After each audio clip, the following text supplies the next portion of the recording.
बिस्मिल्लाहिर्रहमानिर्रहीम। आज का हमारा टॉपिक है फौजदारी मुकदमात के मराहिल और उनकी कार्रवाई। ज़ाब्ता फौजदारी के सेक्शन 154 के तहत ये बहुत इम्पोर्टेंट सेक्शन है। जितने भी ज़ाब्ता फौजदारी के मुकदमात हैं, इनकी कार्रवाई, इनकी शुरुआत यहीं से होती है, क्योंकि इसका जो टेक्स्ट है उसमें वाज़ेह तौर पे लिखा हुआ है कि जनाब, जब भी कहीं भी किसी इलाके में भी काबिल दस्तंदाजी जुर्म सरजद हुआ है तो SHO साहब ड्यूटी बाउंड हैं कि उसके ऊपर FIR काटें और FIR काटने के बाद जो फर्दर कानूनी कार्रवाई है वो करें। अब सवाल ये पैदा होता है कि जब SHO पर्चा ना काटे तो तब आपके पास क्या रेमेडी है। जब SHO साहब पर्चा नहीं काटता तो आपके पास ये रेमेडी है कि आप ज़ाब्ता फौजदारी के सेक्शन 22 से 22B के तहत सेशन कोर्ट में जज साहब से ये पर्चा करवाने के जो है ना आर्डर ले सकते हैं। फिर उसके ऊपर जो है ना SHO साहब जो है वो FIR काट देते होते हैं। अब हमारा क्वेश्चन ये है कि जब FIR हो जाती है फिर क्या होता है। अब हम ये चीज़ यहाँ पे बयान करेंगे कि FIR में जो मुल्ज़म नामज़द थे उन्होंने क्या किया, जब उन्हें पता चला कि हमारे ऊपर FIR हो गई है तो उनका बेल जो है उनका राइट है, वो क्या करेंगे, सेशन कोर्ट में आएंगे, यहाँ पे जो है ना अपनी इंटरम बेल करवाएंगे। इंटरम बेल करवाने के बाद जो है ना इन्वेस्टिगेशन ज्वाइन करेंगे और इन्वेस्टिगेशन में जो है ना अपना इंस्टांस बयान करेंगे, अपना जो है ना वर्जन बताएंगे, अपनी बेगुनाही को साबित करेंगे। ठीक है, इस तमाम चीज़ों को जो इन्वेस्टिगेशन ऑफिसर है वो सुनेगा, फिर अपनी जो है ना फाइनल ओपिनियन जो है ना एट द एंड लिखेगा। अब होगा क्या, फिर इसके ऊपर फाइनल बहस होगी। फाइनल बहस सुनने के बाद जज साहब को लगे कि अगर इनकी बेल जो है ना एडमिट करनी है तो वो एडमिट कर लेंगे, अगर उनको लगे कि बेल एडमिट नहीं होनी चाहिए तो वो बेल एडमिट नहीं करेंगे। अब जब बेल एडमिट नहीं करता तो उनकी बेल जो है ना खारिज हो जाती है। बेल का जब खारिज हो जाती है तो वो उनके पास ये रेमेडी है कि वो हाई कोर्ट में जा सकते हैं और फिर उसके अलावा सुप्रीम कोर्ट में भी जा सकते हैं। अब जब बेल उनकी एडमिट हो गई है, बेल जब एडमिट हो गई है तो फिर अब जो अगला मरला है, अगला मरला उनका जो है ना ट्रायल का स्टार्ट हो जाता है। फिर जो है ना क्या होता है, उनको जो है ना ट्रायल फेस करना पड़ता है।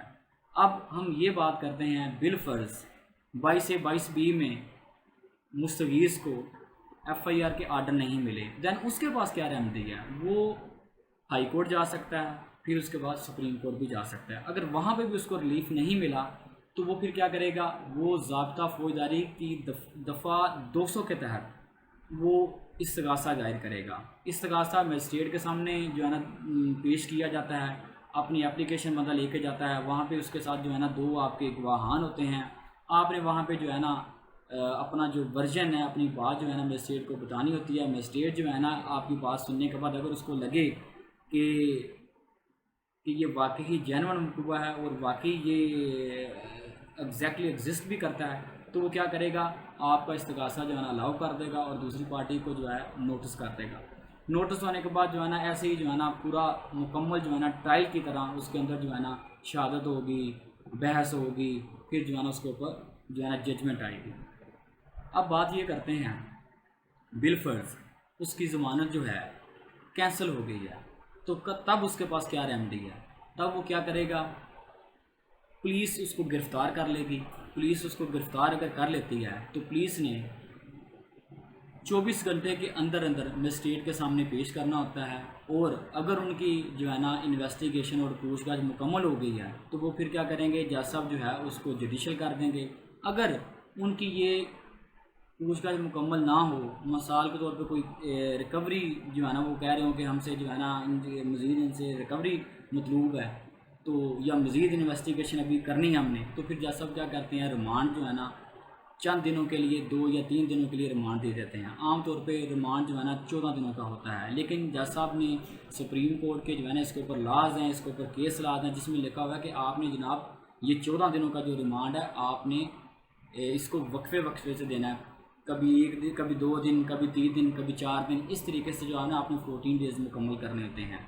फिर उसके बाद जो है ना चलान मुकम्मल हो जाता है और उसके बाद जो है ना अब हमने करना क्या है, अब इसकी जो है ना बेल फाइल करेंगे। कौन सी बेल फाइल करेंगे, पोस्ट अरेस्ट बेल फाइल करेंगे। पोस्ट रेस्ट बेल में क्या होता है जी, पोस्ट रेस्ट बेल में सबसे पहले जो है ना दूसरी पार्टी को नोटिस होते हैं, दूसरी पार्टी जो है ना वो आती है, फिर उसके ऊपर जो है ना बहस होती है, बहस होने के बाद आपकी बेल जो है, पोस्ट रेस्ट बेल जो है ना वो खारिज होनी होती है, या जो है ना आपकी बेल जो है ना एडमिट होनी होती है।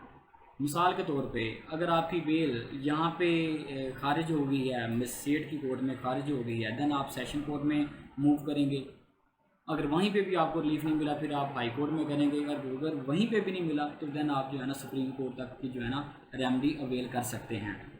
अब बात आ जाती है ट्रायल के ऊपर। ट्रायल दो तरह का होता है, एक होता है मैजिस्ट्रियल ट्रायल, दूसरा होता है ट्रायल बिफोर सेशन। अब ये है कि मैजिस्ट्रियल ट्रायल है कि कुछ ऑफेंसेस आपकी ज़ाब्ता फौजदारी की जो शेड्यूल 2 है उसमें जो है ना वाज़े तौर पे ऑफेंसेस लिखे हुए हैं। ऑफेंसेस के आगे लिखा हुआ है कि ये कोग्निजेबल है, नॉन कोग्निजेबल है। इसके जो है ना सेशन या सब जो है ना सेशन कोर्ट इसको ट्राई करेगी या मजिस्ट्रेट कोर्ट करेगी, उसके तहत जो है ना जो फिर जहाँ पे जो है ना ट्रायल उसका बनता होगा वहाँ पे जो है ना इसको रेफ़र कर दिया जाता है। तो फिर वहाँ पे उसका जो है ना बाकायदा जो है वो ट्रायल स्टार्ट हो जाता है। अगर मजिस्ट्रियल ट्रायल की बात करें तो मजिस्ट्रियल ट्रायल जो है वो जनाब आपका स्टार्ट होता है 240 से लेकर 245 ज़ाब्ता फौजदारी के तहत, ठीक है। फिर इसी तरह जो है ना आपका जो है ट्रायल बिफोर सेशन, ये जनाब आपका जो है ना 265 ए से स्टार्ट होता है, 265 एन तक जो है ना इसकी प्रॉपर जो है ना प्रॉपर जितनी भी स्टेप बाई स्टेप चीज़ें हैं वो सारी जाती हैं। अब जनाब हम आ जाते हैं कि ये ट्रायल के मराहिल क्या हैं। ट्रायल के चंद मराहिल हैं, उन मराहिल को जो है ना प्रॉपर उन्होंने फॉलो करना होता है। अगर उसमें कोई एक चीज़ कानूनी जो है वो मिस हो जाए तो वो जो है ना ट्रायल नल एंड वाइड हो जाता है, ठीक है। तो ये आज का हमारा लेक्चर यहीं तक है। इंशाल्लाह ताला नेक्स्ट डे ये मैंने अभी आपको इब्तदाई तौर पे बताया है कि एक्चुअली चीज़ें होती क्या हैं, ठीक है। फिर उसके बाद मैं आपको फर्दर बताऊँगा कि ट्रायल क्या है। ये चीज़ें जब FIR हुई, ठीक है, बेल हुई, बेल एडमिट या खारिज हुई, उसके बाद चलान मुकम्मल हुआ, चलान अदालत में पेश हो गया, चलान पेश होने के बाद जो है ना आपका ट्रायल स्टार्ट होता है। ट्रायल एक छोटा टॉपिक नहीं है। ट्रायल के ऊपर इंशाल्लाह ताला मैं नेक्स्ट वीडियो में आपको बताऊंगा ट्रायल कहाँ से स्टार्ट होता है और इसके स्टेप्स क्या हैं। नेक्स्ट वीडियो का इंतज़ार कीजिएगा। Thank you. अल्लाह ताला आप सबका हामी और नासिर।